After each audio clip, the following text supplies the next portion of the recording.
What's good, YouTube? SlimTv here to put in a cent or two on this new topic, and we got another Club Shay Shay interview. Honestly, I think I'm gonna make this a regular thing on the channel, maybe once or twice a week, you know, or not a week, a month. React to some Club Shay Shay, man. I think that'll be cool. But today episode we got Monique. You know, everybody's talking about this one, just like the Cat Williams one. And what I really want to bring to light for this one is like, a lot of people worship these celebrities, man, and we have other celebrities coming on into these platforms and telling us how other celebrities work. You know what I'm saying?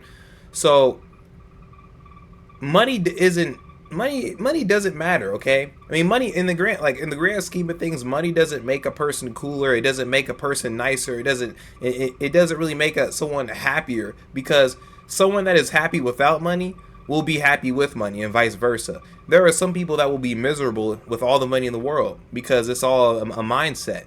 But what I'm saying is, you know, money doesn't change who a person is at their core. It doesn't. If you give money to a jerk, 9 times out of 10, that jerk is still going to be a jerk. But let's listen to this, and I'll, say what I got to say. My husband was saying to me, after I won the Oscar award, right? Mm-hmm. And she had the people come, you know, to talk to the Oscar winners. And I go on the stage and I talk to the Oscar winners. Well, when we go to a commercial, the people in the audience, and I say this humbly, as my husband was telling me, he said, Mama, they wasn't screaming Oprah. They was screaming Monique, right? Right. So much so, I had to say, y'all gonna shut that shit up now. We get ready to go back on the air. We having fun, right? He said, but I watched Oprah. He said, and I watched her almost turning her seat like they screaming her name. Now, some people will say, oh, Monique, you're reaching. Well, let me tell you what then happens.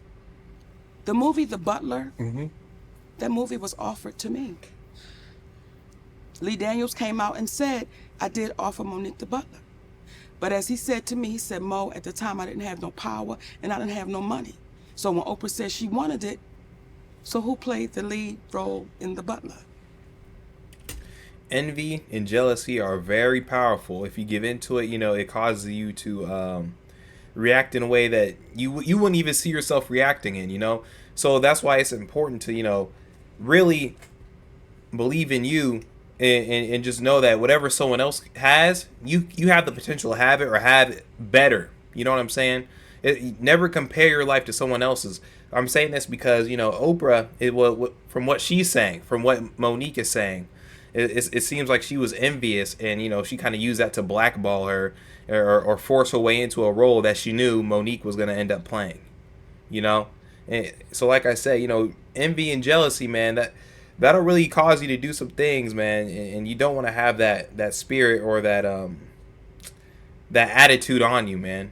You know, jealousy, it's not worth being. There's nothing to be envious or jealous of anyway, because you don't know what the next person is going through. Oprah Winfrey. Lee Daniels was getting ready to do a biopic on Richard Pryor, and he offered me the grandmother, who then calls Lee Daniels and says, I want to be the grandmother. So, as you're looking at me, it's the same way I'm looking at that sister. And I'm saying, why don't we sit down and have a conversation? Because the way things could look, it may not be that. Well, let me say this as well, man. There are tiers in hollyweird. And I'm going to say this. She is in hollyweird too. All because she's on here talking about her experiences. She is in there too. So, yeah, there are tiers. You know, and certain people have more power than others. But, you know, even Monique has more power than people that are just starting out, you know. So it's all about connections and networking and all that. But they're once you get to a high enough level, you know, you could basically just kind of blackmail or move how you want to move without even getting caught until someone brings it to light like this. But just the way things look, Oprah. Just the way you would have my family on your show, Oprah. One might say, Mo, well, I mean, if they're looking for a black, Big, go ahead and say it. Shannon so careful with his words. He want to say fat black woman. If the role looking for a fat black woman, Mo, he was like, I want to keep my podcast, Mo. Y'all ain't finna cancel me. This why we love you, Uncle Shay Shay, because we want you to say it, a fat black woman. Now, me and Oprah fit the damn description, Shay. Fat and black. Don't we fit it? You do. But I'll be right back in the bed. I'll be your neighbor up there where you live at. Listen here. So, are you lying? No. Now, I'm not going to have your big ass sitting here in the Hall of Fame and you scared to say shit. Okay. And I want to excuse myself for any of the babies that might be watching this, because I wasn't going to say no spicy things. But Shay Shay get me wrong now. Come on, Shay. One might say, or people might say, well, Mo, I mean, the role calls for a heavyset black woman. You, Oprah, y'all fit the roles. Yes. How do we know that she wasn't offered the role at long and people think that she's better, more qualified than you? It don't work like that, Shannon. You can't offer me. Once you say, I want you. Right. That's what it is. Okay. Okay? Yeah. But I don't have the money to fund a production. Right. I don't have the connections to go to the studio and say, listen, I want to do this movie. She does. Right. So when Lee says, hey, baby, she got the money, go get it. Get it. But someone would just say, how is that working out like that? How is that happening like that? How is it that things that was offered to Monique, you seem to be playing?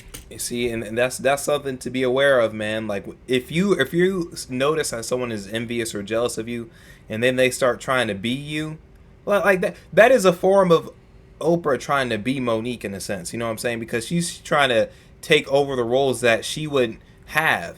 When someone is trying to be you, that's very dangerous, man, because if it gets to a point, it can even get to a point where they want to try and take you out, literally, just to take your spot on like some weird, like, replacement alien movie. I forgot, what are those aliens called that like could shape, skinwalkers?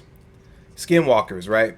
Those aren't aliens, though. That's like a mythological creature. Anyway, you guys get what I'm saying. Yeah, man. Yeah, be careful of that, man. If you notice someone that's kind of like, following you around, like even your friends, even like your friends that try and copy you, and they start trying to do what you do, that they might have a little bit of envy in their heart. Now, I'm not telling you guys to start being paranoid and stuff. No, I'm just saying what it is. Let's continue. No, I told Oprah about that. See, everything we're saying to you right now, You was having a conversation with her. Listen here, I don't play the behind the back. I don't play the I'ma share it with Shannon. There's one thing I will share with you that I've not shared with anybody. Okay. But I don't play the behind the back and all of that. That was an excited okay. That's like when your parent is like, yeah, I'm gonna give you this candy if you just be quiet. Okay. Oh yeah, no problem, Monique. I'm right here listening. Yeah, share the juicy stuff. Yeah, he real excited for that. Let's continue. I say, listen, let me try to get to you first. Now, if you avoid me,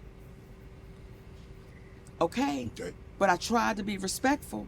I tried to call you first. When she had my family on her show, I tried to call you first. I tried to talk to you privately, but then you became the great mighty Oprah Winfrey, and you were too busy to talk. Well, now I'm going to talk about it. This woman has overstepped with me in so many ways that somebody would say, if we wasn't Monique and Oprah Winfrey in the entertainment business, and we was Monique and Oprah Winfrey that worked at Costco, I see you in the break room. I see you at your cash register. Because she's overstepped. Wow.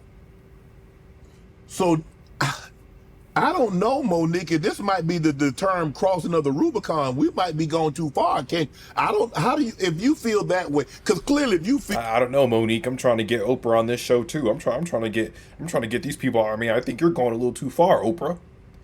I don't know. I'm gonna have to shut this down. Feel this way now. Yes. I get why you feel this way. I don't know. Like I said, I don't know this. I'm taking you at your word. Now, not the Tyler, because Yes. I've listened to the audio. Yes. I'm not talking about that. I'm just talking about Oprah. Yes. I'm just taking you at your word. Yes. If you feel this way, is it possible she feels the exact same way about you? How could she? How could she? What? I mean, it's very simple. Like I was saying, when someone is envious of you and they have a jealousy of you, it's almost like because they're mad that they're jealous of you because of what you're doing. So they have a victim mentality. So I mean, in a sense, yeah, she probably, because she's jealous and she's doing the things that she's doing, she may have a victim mentality, and she might actually be mad at Monique. Like if it like and that might be part of it. One, that she's mad, and two, so subconsciously she knows what she's doing is wrong, but consciously she's a victim. So she's acting like, you know, Monique did something to her, even though she's been the one pulling the strings and doing it the whole time. So it actually is possible, and also plausible, that she could be mad about something like that. You know, she could be mad behind the scenes about some made up scenario. You know, it's weird, man. People are crazy, man. They're weird. What have I taken from Oprah? When did I have Oprah's mother and father on my show? When did I have anybody come and speak about Oprah Winfrey on the Monique show? That's never happened. So how could she feel that way? Would you have done that? Had her family on? Yeah. Let me tell you how we operate. When we had the Monique show, there was a comedian on there. And he was trying to joke T.I.'s wife, Tiny. My husband walked out in the middle of his set. He said, cut. He said, brother, we don't do that here. We uplift our folks. We don't play that. So no, I would not have done that.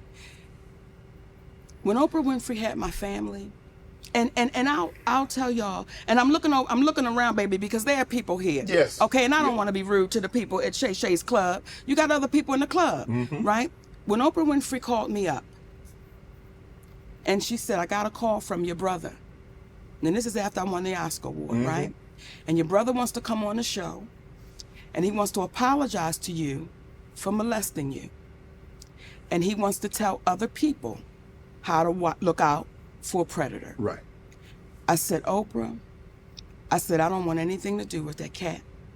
I said, and then she said, well, if you want me to scratch the show, I will scratch it. I said, sis, don't scratch it, because he could be a different person. Okay, wait, actually, let me let her finish what she was saying. And I don't want to get in the way if that cat is a different person. I just don't want no parts of it. Right. Okay? When I hung up that phone, Shannon, I was like, I appreciate that sister. Like, she didn't have to call me. She didn't? She didn't have to call me and say, I'm going to have your brother. Right.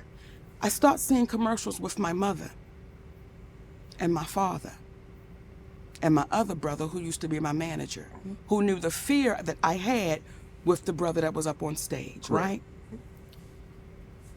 We never talked about my mother being there.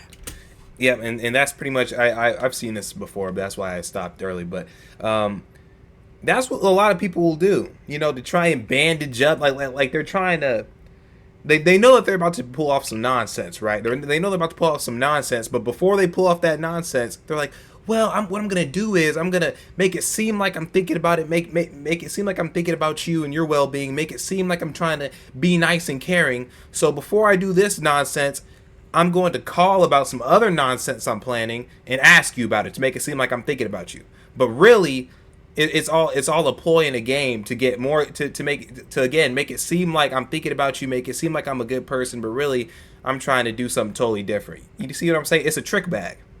Let's continue. She never told you that. You know how you feel about your grandparents? Yes, absolutely. You know the honor and how you speak about them? Imagine you then seeing your granddaddy and your grandmama on a show, and they're talking about somebody that violated you, and that woman didn't tell you that they were going to be there. How would you feel? I would feel like you felt betrayed. That is exactly how I felt and how I feel. And it's not, oh, no, I understand it. But you betrayed me, sister. I just want to say this is on my mind. How come she's wearing all black? I think was 21 Savage wearing all black too, and Cat, they was all wearing all black on Club Shay Shay. Why are they wearing? This is not a funeral, and then we go over to Shannon Sharp. And then we go over to Shannon Sharp. Because at the time when she called, and he wearing a Fabletics button-up shirt and some joggers that don't even fit all the way. I don't know, man. What is this, a funeral? Like, where's something more colorful? Does he not send out a memo as like, y'all casual, whatever, wear whatever you be comfortable? I know y'all want to look nice for the show, but like, wear something colorful, man. Why y'all all wearing black? call you. She said it was just your brother. Just my brother. And when my mother was on that show, do you know what I had to deal with, Shannon? What's that? I would be in the store, and I would have elderly women coming up to me, and they would say, your mama ain't shit. Wow. Now, they wasn't lying, Shannon, okay?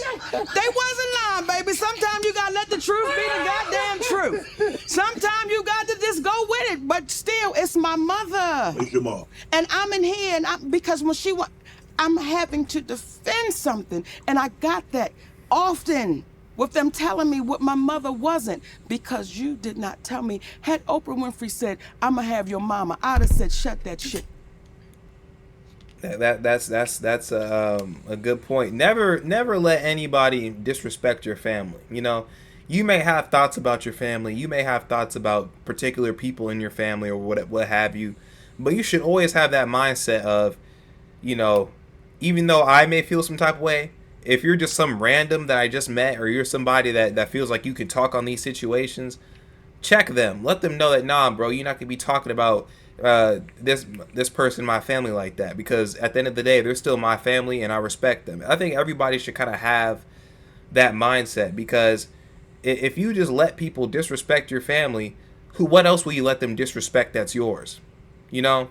And some people say, well, yeah, man, but family is just strangers with your DNA. And to an extent, I can see the point that they're making, but I'm saying, still, don't let anybody disrespect anything that is yours. If you claim them as family, or you've grown up with them and you know them and you talk to them from time to time, you know, or even if you haven't, but you know that that's your mom or your dad, don't let that shit slide, man. Don't let nobody disrespect anything that belongs to you. Nothing. Because what belongs to you is precious. And that goes back to having value in yourself. Because you have value in yourself, you put more emphasis and value into the things around you as well. Let's continue. I don't need nobody seeing my mama be greedy. I don't need the world seeing. Shut it down. Now there's a white woman. Hey guys, it's Jake. Welcome back to another video. In this video, I'll be explaining how to use my Siegs Vector mockup. Named Barbara Walters. Mm-hmm. They called her first. And she said, Monique, I told your family, I can't do that to you. I wouldn't do that to you. You just won that award. Like, why would I do that? Yeah, you're here. Why would I bring something that I know that you don't want to talk about? You lived it. Why do I need to replay it again? Ask her. Your camera right there. I was trying to. I know, baby, but Look, come on, Mo. Don't try and bring me into this. Don't bring me into this, Mo. You know, I'm just trying to ask some questions.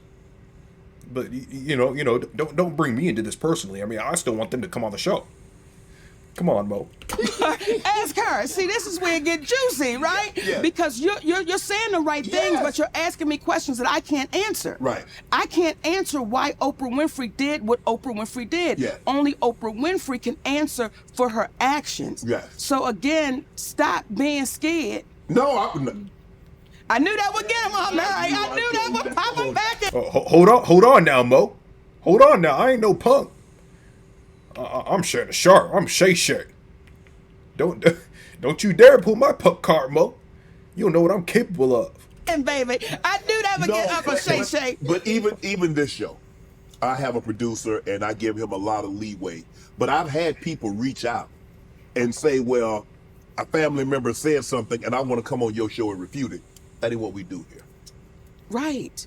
It's like, it ain't gonna happen. It's almost, you don't cross that barrier. We don't do the family thing. You don't do the family thing. And I'm gonna bring this up. I wasn't gonna do it, but damn it, this seat. You might want to have another Look, this seat make you go, truth, tell it. No, tell the damn truth. God damn it, tell the truth. Because family is sacred. It's supposed to be. And we don't cross the line with family. Mm-hmm. And people begin to get comfortable to jump on the Monique bandwagon of Monique doing things wrong, and she doing this and she doing that. And there's a brother named D.L. Hughley. Yep. And until he take accountability, I won't let it go. What? Because... Okay.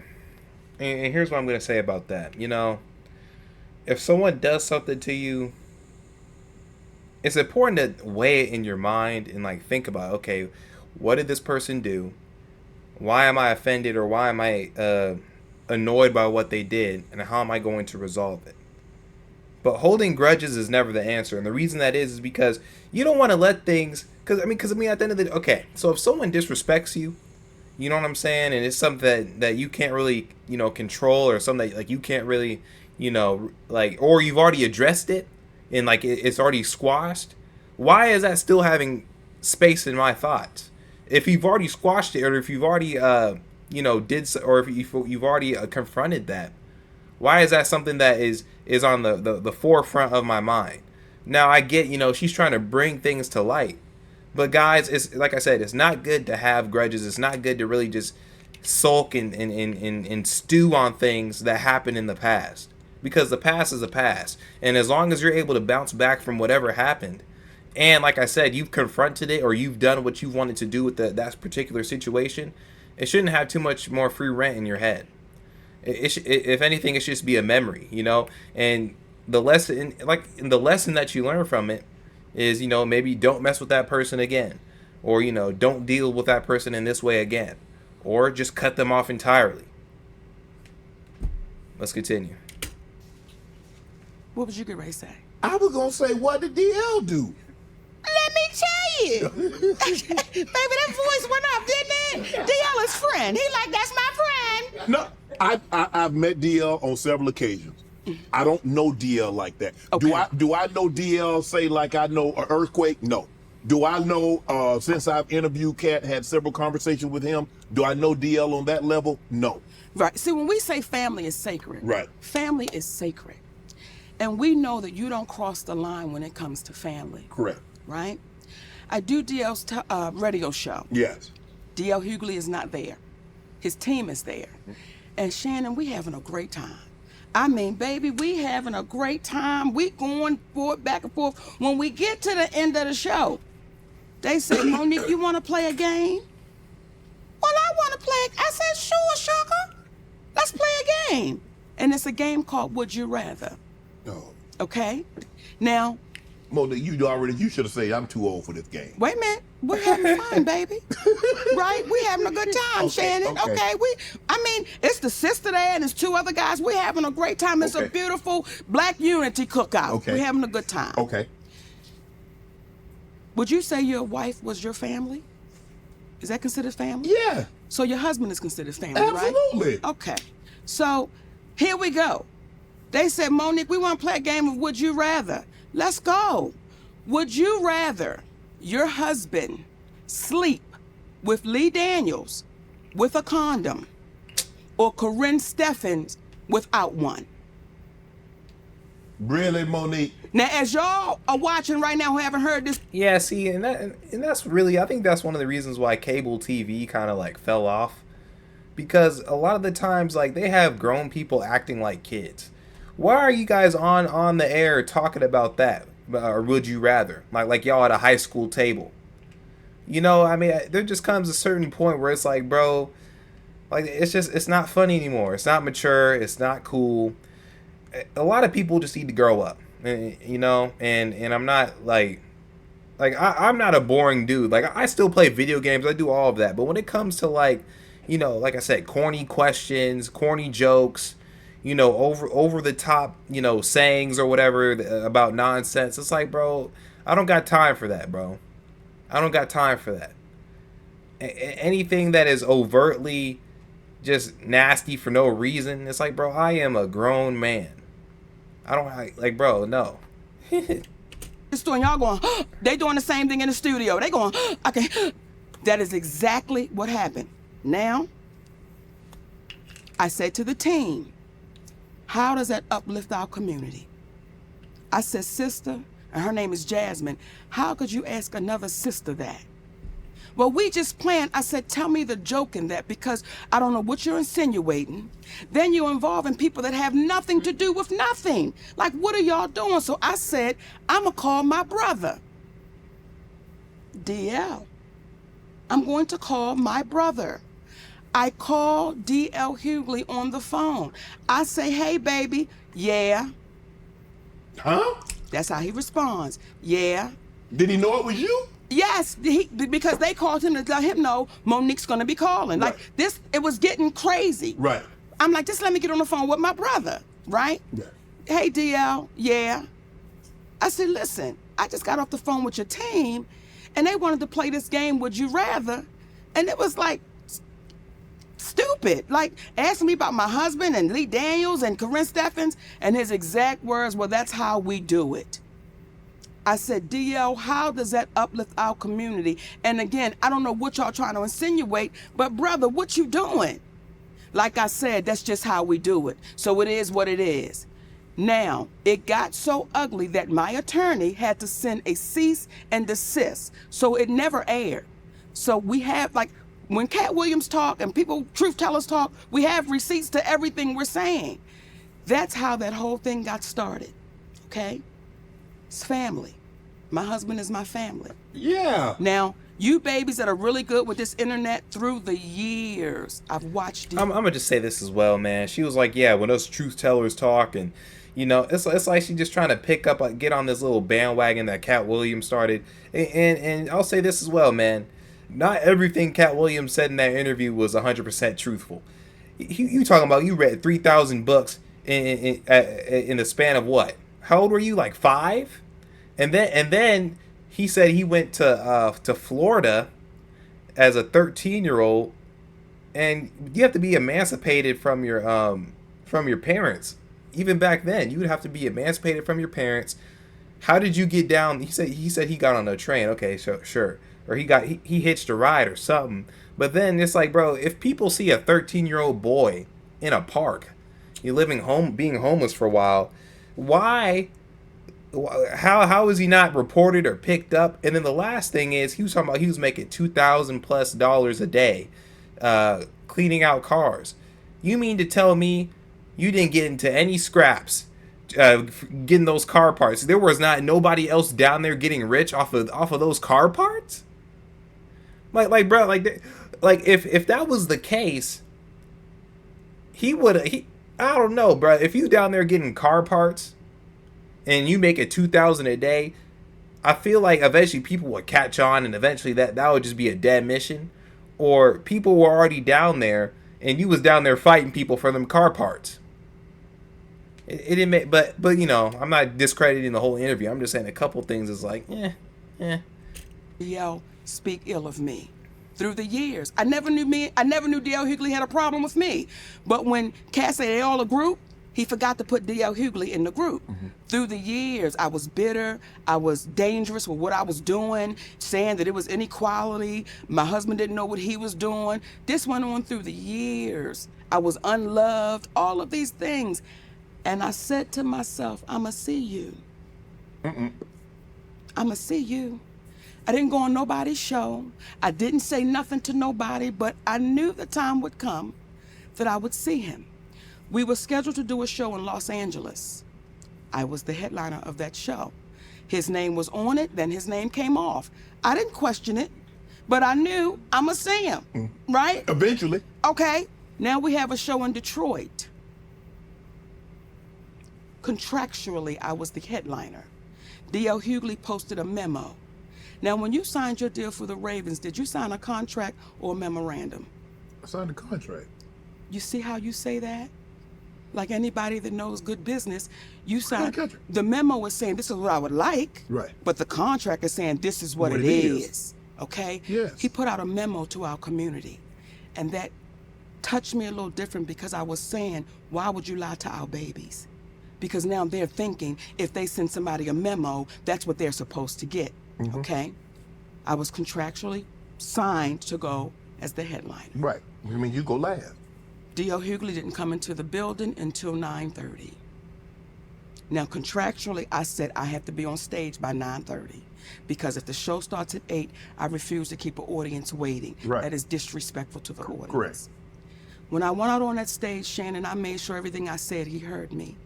Because now you're here and I'm going to say it to you. Mm-hmm. And I said some things on that stage that I said he was cowardly. Snap your W-2 and file your taxes 100% free with TurboTax Free Edition.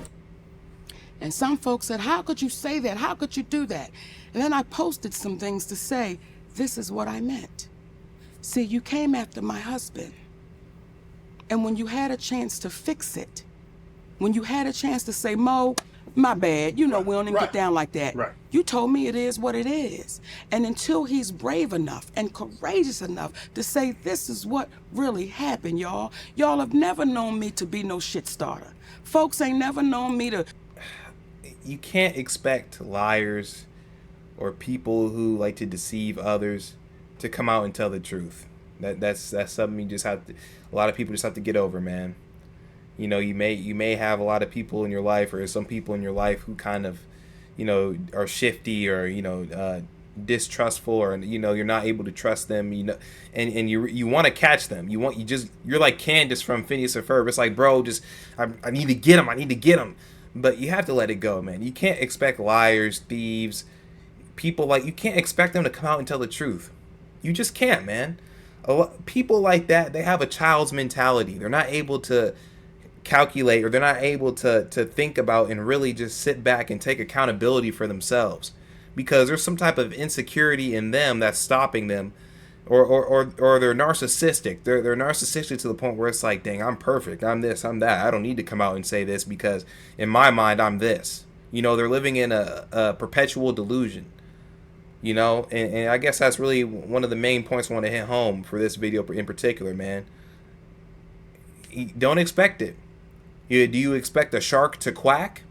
Do you expect a bear to get on its knees and beg you not to get close to it? No, that is the opposite of its nature. Some people just have this nature to do what they do in that manner. So when she's on here asking for accountability from certain people, you know, she's most likely not going to get it, because, again, that is their nature. And you're not the first that they've done it to. They've done it to plenty of other people. And that's why it's really important to not worship or get too caught up in these celebrities, man, because these celebrities, you know, they're, at the end of the day, like I said, they're just people. All that money, it doesn't matter when you get to the core of the person. You know, just a random example, Harvey Weinstein, man. Harvey Weinstein, you know, he was a perv from the beginning. He was doing weird stuff from the beginning, and then he got money and he just became a super perv. That's all that was. So if we can make an alleged assumption, I can make an alleged assumption about Oprah. Oprah, from what she's saying, was a liar from the beginning. She was a deceiver, a manipulator from the beginning. So because of that, she then got some money, and she just became a better deceiver and manipulator because she got power behind her now. But I mean, honestly, I think that's it for this interview. She basically said what, you know, we went over what I wanted to go over. Obviously, go on Club Shay Shay and watch the full interview if you're interested. But like, subscribe, share, and comment. Love you guys. Peace.